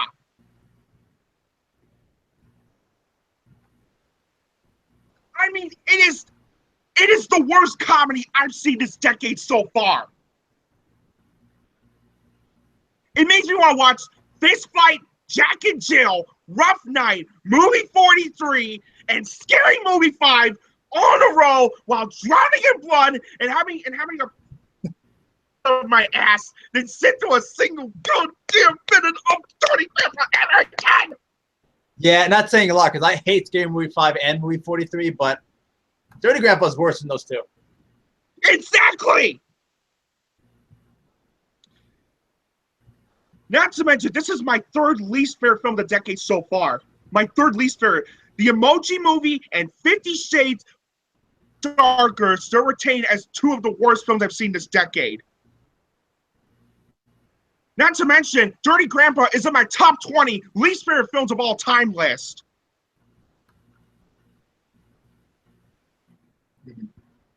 Yeah. I mean, I place it as like the 10 films I hate more than Jack and Jill. Serious. Yeah, I know people say like Fist Fight is a Dirty Grandpa of 2017. Dude, okay, Fist Fight was bad, but I think Dirty Grandpa is 100 million times worse. And I'll say this. Films that are considered the worst of all time, The Room. I could find, they're not good movies, but I can have fun watching these movies. Yeah, they're like hilariosities, right? Or guilty pleasures. Yeah. Whatever. I mean, honestly, I would consider both guilty pleasures of mine because I do like both of those films, even though they're not good. Oh, yeah. Like even Jaws the Revenge. Terrible fucking movie. But at least I could still find some enjoyment out of it because it's so fucking funny. Yeah, you can laugh at how bad it is. I'll take that film any day over Dirty Grandpa. Thank you very much. Yeah, this movie, you can't find any enjoyment in. Mm-hmm. You just can't. In this movie whatsoever. Nothing. And and Robert De Niro is one of the greatest actors of all time. And I really do. This is his worst performance. Yeah, and I really do like Zac Efron. Yeah. I really do. Also his worst performance. Oh yeah. I mean, this is a career low point for everybody involved. De Niro or Zac Efron, but for everybody involved. Because, oh god, one thing you forgot to mention. Who wants to see Robert De Niro jack off to porn? Yeah, it's like, okay, you know how I am with people like saying, how like I say, you know what, if you like the film, that's fine. Like, everyone's gonna have different tastes in whatever movie, but like if anyone out there does like Dirty Grandpa, I mean, whatever, but like I'll be really honest, I'll never understand. I just won't get it. Like I just don't see how anyone could find this funny because of the content. I gotta be really honest with myself. I usually still respect people's opinions, but if you somehow like Dirty Grandpa, I'm sorry, but you got issues. Yeah. Yeah. You got issues. And I never say something like that because when it comes to other movies, everyone's different, but with this, I just can't see it. I can't see it. I just can't. I mean, whatever. Yeah, like you like it, whatever. You just, hey, you're the one that's gonna have to watch it, not me. So. Yeah, like I won't be a dick. Like I won't be like, oh, you're a piece of shit for liking it, but I just won't. I mean, yeah, sure. Understand. I mean, if I'm a good friend of theirs, yeah, I'll bust a fucking ball so I can Dirty Grandpa. Well, why the fuck would you like this movie? But like, still, like, yeah, no. I mean, let's say, for instance, because I know Diego's true feelings.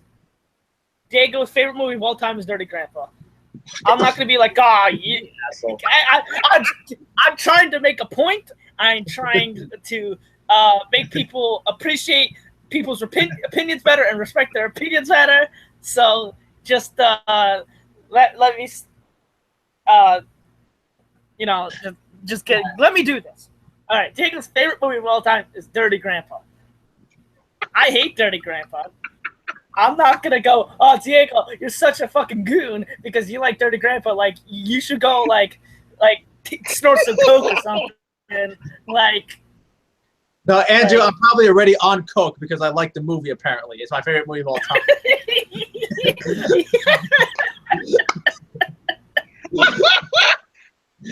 So, it is my favorite movie of all time. Heavy ass shit I'm taking. Like, yeah, honestly, all right. But it's what I will say, Diego. Why do you like this movie? I won't understand because this movie's such a piece of shit that, I'd rather jump off a roof, break my legs, get my legs better, break them again, than watch this movie. Yeah, pretty much. Yeah. All right. I would Nick, about Dirty Grandpa. I want to say this too. I rather have these guys from A Clockwork Orange strap me down in a Clockwork Orange chair while having like get shoved up my ass and watch Jack and Jill, Freddy Got Fingered, and Son of the Mask, and Fist Fight, Rough Night on a row before I ever watch a single damn minute of Dirty Grandpa ever again. Yeah. I'd rather fucking play BioShock 2 than watch this movie. And I hate BioShock 2. Yeah, I would rather watch. No-brainer for me. I'd easily rather do BioShock 2. I would rather see a film festival Pauly Shore than sit through Dirty Grandpa ever again. Yeah. Film fest. You know what? I'll also say this too. I would also rather see a film festival of some of Adam Sandler's worst comedies and Tyler Perry's film festivals than sit through a single damn minute of Dirty Grandpa ever again. Yeah. Yep, pretty much. Anything else you want to add, Nick? Everything in this movie is atrocious. The story, what story? It has no story. Is there even a story to begin with? Yeah, an old ass man wants to fuck some 20-year-olds. Yeah, it's just a really shitty story.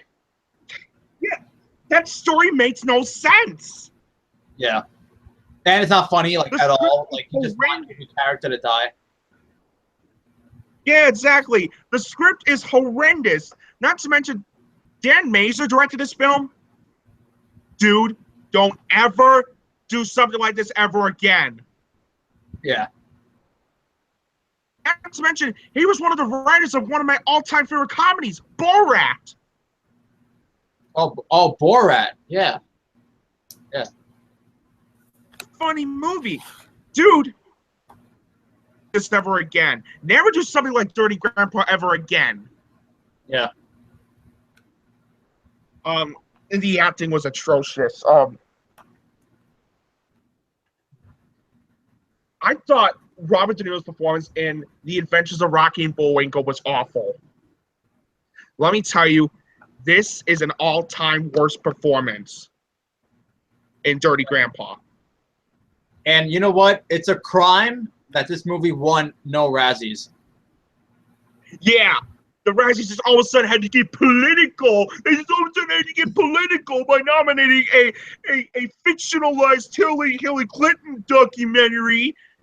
Yeah, like, all of a sudden, get like butthurt. Oh, get all of a sudden butthurt just because Batman v Superman wasn't a good movie, even though in reality it wasn't a terrible film. Dude, Dirty Grandpa makes Batman v Superman look like a Dark Knight. Yes. Ron, I don't know what he was thinking. This is his worst performance too. Oh yeah. Oh yeah. And it's like I said, it's infuriating because look at the movies we talked about in this podcast. Like, how good are they? Right? And then he does something. They're great. Yeah. Yeah. Yeah, and Aubrey Plaza. Oh my goodness. Yeah. Okay. Ingrid Goes West. I've never been a fan of Aubrey Plaza. I agree to that because honestly, I mean, I'm still not a fan of Aubrey Plaza. Ingrid Goes West is really good, and her performance is really good. But other than that, I don't think she has a good performance. To be honest, I saw the film. I saw the film a few years ago that was by A24 called Life After Beth. Life After Beth. All right. Along with John C. Reilly. Her performance in that film was really good, and John C. Reilly was good too in that film. The problem was the script was a mess, and it suffers through something we've seen before. And that was like one of the like 6 A24 films I don't even like. Say. Yeah, I thought she was honestly. A movie came out this year called the Little Hours. She was in it, and I thought she was one of the weakest parts of it. So. This is, I'm going to be talking about television, but she was in the show Legion, and she was actually really good in that. So. I have not seen Legion, but like honestly, the only performance I've seen of her that I really enjoy is Ingrid Goes West. I still got to see that movie. So. It's really good. Yeah, no, it is really good. I would say it's one of the better movies I've seen in 2017. One of the better ones. But even as good as she is at Ingrid Goes West, I think that I like Elizabeth Olsen better, and I like Wyatt Russell better. Oh. Yeah, definitely. Also, Aubrey Plaza. Don't ever do something like this ever again. Yeah. And also, oh my god. I'm already face palming right now because I'm about to mention this other character. The face. Jason Mantzoukas as Pam, the drug dealer. He's one of the worst characters I think I've ever seen in any movie. Honestly. Worst character of 2016! Yeah. And oh my god. He does some deplorable things that nobody would even do, that no drug dealer would even do in real life. I mean, it's just ridiculous. Oh god. And Julianne Hough is even awful in this film too. The soundtrack is horrible. One of the worst soundtracks I've ever heard in my life. The cinematography, atrocious. The editing, atrocious. The pacing, atrocious as shit. This was horrible pacing. This was almost a 100-minute film, and it felt like 3.5 long. Yeah. And also, the jokes are beyond juvenile, idiotic, and just deplorable. Oh my god. Mm-hmm. Not to mention, you guys mentioned one of the worst scenes in movie history, the bee scene, like where Zac Efron has a fucking plush bee on his dick, and then the kids all of a sudden thinks, hey kid, can I touch the bee? And then all of a sudden, no kid, get out of there. And so, but then the kid just like instigates the situation, and I'm like, what kid would even do that in real life? I can't even do that in real life. Yeah, I don't know. Yep.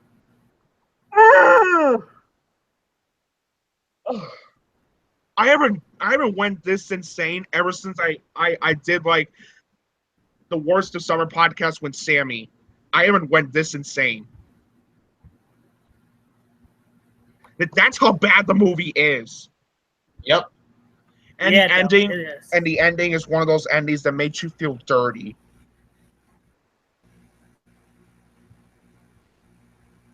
It just makes you feel dirty afterwards. Yeah, dirty grandpa. How about dirty dickhead? Thank you, John Wick, all the way for that nickname.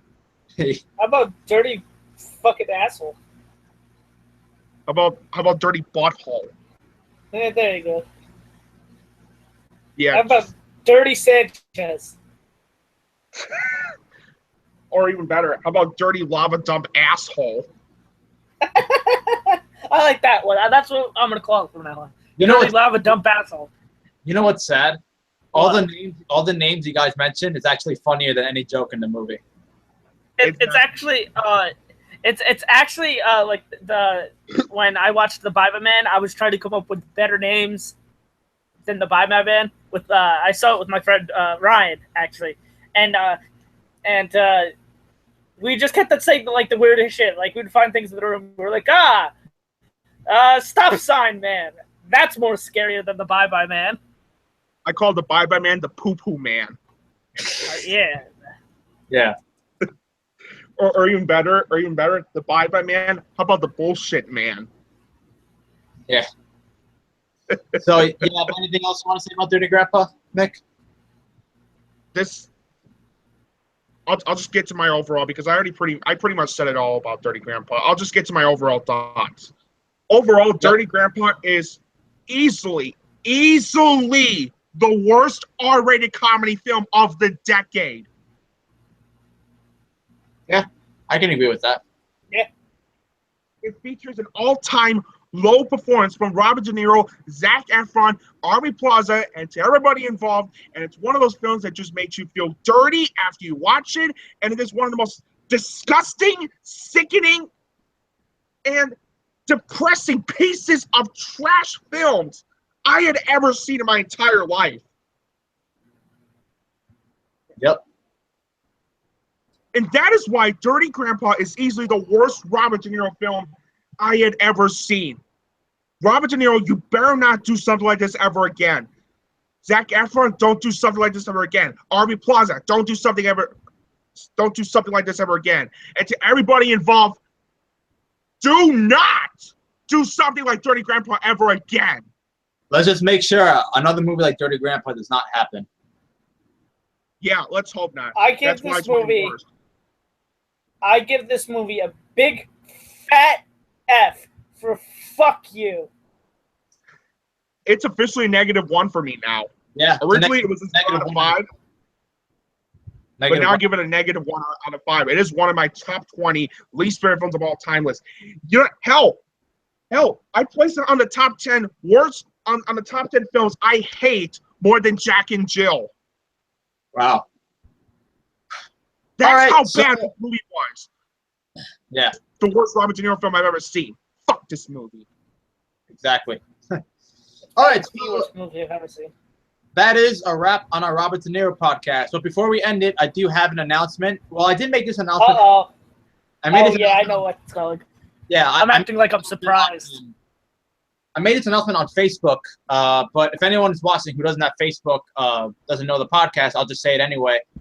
So I came up with an idea to Andrew and Double Nine, and basically what's going to happen, starting next Thursday, which is November 2nd, I'll be doing another podcast. The Top 5 podcast will still be on the channel, but we'll be doing another podcast, which will pretty much be entertainment related. So we'll be talking about movies, TV shows, music, video games, basically anything entertainment related. So it'll be me, Andrew, Double Nine. Every Thursday we'll be doing a show, just talking about entertainment and hopefully delivering another good podcast.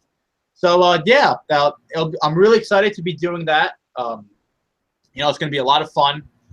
So next Thursday, definitely expect a podcast. We'll come up with a name because I know we've 22 episodes in this podcast, and we need to come up with a name with this one. But for that one, I do need a name for that one. So we'll come up with a name for that. But I want to thank everyone in the live chat. I want to thank you guys for joining the podcast with me. Next week will be the top 5 Matt Damon movies. This Friday. My boy. This Friday, the movie Suburbicon. Even though that movie is getting not very good reviews, I actually do want to see it because I really like the trailer. But we'll be doing a top 5 podcast for Matt Damon. And that'll be next week. It should be fun. So do you guys have anything you guys want to say before I end the broadcast? No, I got nothing. All right. What about you, Nick? I have very little to say. I'll just say this. Thank you, Diego, for inviting me once again on your podcast. It's been a lot of fun, and as always, be sure to subscribe to Diego, Andrew's channel. Give them the love they absolutely deserve, and I can't wait to be on more podcasts in the near future. And a lot of fun being on this podcast, and I hope you all had a great night. Yeah. Thank you, Nick. Yeah, I'm glad to have you on. All right, so with that being said, I will see you guys next week with the Matt Damon podcast, and also next week will be the start of the new podcast I just mentioned. So, yeah, thank you guys in the chat. Thank you guys again. Until next week, guys. I'll see you guys later, and stay classy.